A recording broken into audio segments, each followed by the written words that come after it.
Hello, welcome to house of Nash. ഈ വരുന്ന May 2026 cinema ആസ്വാദകരെല്ലാം കൂടെ ഏതെങ്കിലും തിയേറ്ററിലേറ്റ് കൂടും കുടുക്കൊക്കെ ആയിട്ട് പോകേണ്ടി വരും എന്നാണ് ഞാൻ തോന്നുന്നത്. എന്തോരം പടം റിലീസാവാൻ കിടക്കുന്നല്ലേ. May is like packed with movies. Starting തന്നെ May 1 Patriot, the most awaiting Patriot, മഹേഷിൻ്റെ മോഹൻലാൽ മമ്മൂട്ടി കോമ്പിനേഷൻ വരുന്ന പേട്രിയറ്റ് 1-ാം തീയതി റിലീസാകുന്നുണ്ട്. 8-ാം തീയതി ദൃഢം എന്ന് പറഞ്ഞ ഷെയ്ൻ നിഗത്തിൻ്റെ ഒരു മൂവി റിലീസാകുന്നുണ്ട്.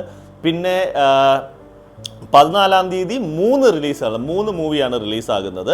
ഒന്ന് വിനീത് ശ്രീനിവാസൻ, ബേസിൽ ടോവിനോയുടെ കോമ്പിനേഷൻ വരുന്ന അതിരടി ഇറങ്ങുന്നുണ്ട്. പിന്നെ മോളിവുഡ് ടൈംസ്, നസ്ലിൻ്റെ മോളിവുഡ് ടൈംസ് എന്നൊരു മൂവി ഇറങ്ങുന്നുണ്ട്.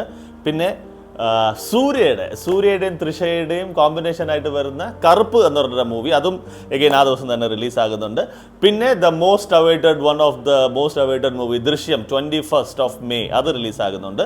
ഇതൊന്നും പോരാതെ വേറെ കുറേ സിനിമകൾ വേറെ റിലീസാകുന്നുണ്ട്. ജോജു ജോർജിൻ്റെ വരവുണ്ട്, ദെൻ പെപ്പയുടെ കാട്ടാളനുണ്ട്, സൈജു കുറുപ്പ്, മാധവ് സുരേഷ് ഗോപിയുടെ അംഗമട്ടഹാസമുണ്ട്. ഓക്കെ, ഇത്രയും നേരം പറഞ്ഞ മലയാളമാണല്ലോ, മലയാളവും തമിഴും കൂടെയാണ് ഞാൻ പറഞ്ഞത്. ഇനി ഹിന്ദിയിൽ കുറച്ച് റിലീസാവുന്നുണ്ട്. അതും മെയ് മാസം തന്നെ റിലീസാവുന്ന കുറേ സിനിമകളുണ്ട്. ട്രെയിലറൊക്കെ ചിലതൊക്കെ ഇറങ്ങിയിട്ടുണ്ട്, കണ്ടിട്ടുണ്ടാകാം എല്ലാവരും. രാജാ ശിവാജി ഇറങ്ങും. റിതേഷ് ദേശ്മുഖ് തന്നെ ഡയറക്റ്റ് ചെയ്ത് പുള്ളി തന്നെ ലീഡ് സഞ്ജയ് ദത്തൊക്കെ ഉള്ളൊരു മൂവിയാണ് രാജാ ശിവാജി. അത് റിലീസാകുന്നുണ്ട്.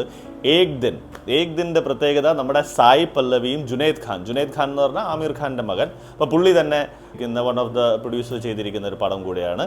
ദാദി കി ഷാദി എന്ന് പറഞ്ഞാൽ കപിൽ ശർമ്മയും നീതു സിംഗ്, അതായത് രൺബീർ കപൂറിൻ്റെ അമ്മ, പതി പത്നി ഓർ വോ എന്നൊരു സിനിമ ഇറങ്ങുന്നുണ്ട്. അത് നമ്മുടെ ആയുഷ്മാൻ ഖുറാന ആൻഡ് വാമിക അബി അവരൊക്കെയാണ് അതിനകത്തുള്ളത്. ആഖ്രി സവാൽ, സഞ്ജയ് ദത്തിൻ്റെ വളരെ പൊളിറ്റിക്കൽ ആയിട്ടുള്ള ഒരു കോർട്ട് റൂം ഡ്രാമ പറയുന്ന ഒരു മൂവിയാണ് ആഖ്രി സവാൽ എന്ന് പറഞ്ഞാൽ. ആ മൂവി റിലീസാകുന്നുണ്ട്.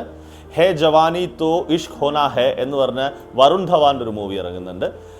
പിന്നെ ഞാൻ കുറച്ച് കാലമായിട്ട് കാത്തിരിക്കുന്ന one of my favourite director Anurag Kashyap direct ചെയ്ത് one of my favourite actor Bobby Deol act ചെയ്യുന്ന ബന്ദർ എന്ന് പറഞ്ഞൊരു മൂവി റിലീസാകുന്നുണ്ട്.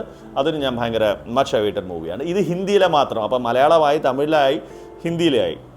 ഇനി ഇംഗ്ലീഷ് 2 ഇറങ്ങുന്നുണ്ട്. ദാറ്റ് ഈസ് ഓൾസോ ഭയങ്കരമായിട്ട് ഒത്തിരി പേര് കാണാൻ കാത്തിരിക്കുന്നതാണ്. മോർട്ടൽ കോംബാറ്റ് 2-ഉം സ്റ്റാർ വാർസും. അപ്പോൾ ഇത്രയും സാധനങ്ങളാണ് മെയ് 26 വേണ്ടിയിട്ട് ഇറങ്ങാൻ പോകുന്നത്. ഈ സിനിമകൾ ഏതൊക്കെയാണോ ഓടുന്നത്, ഏതൊക്കെ നന്നായിരിക്കുമെന്ന് അറിയില്ല. എന്തായാലും എല്ലാ സിനിമകളും നന്നായി തന്നെ ഇരിക്കട്ടെ, എല്ലാം എൻ്റർടൈനർ ആകട്ടെ എന്ന് ഞാൻ പ്രതീക്ഷിക്കുന്നു. Thank you so very much for watching. നിങ്ങൾ കാണാൻ ഉദ്ദേശിക്കുന്ന പടങ്ങൾ പ്ലീസ് സജസ്റ്റ് ഡൗൺ.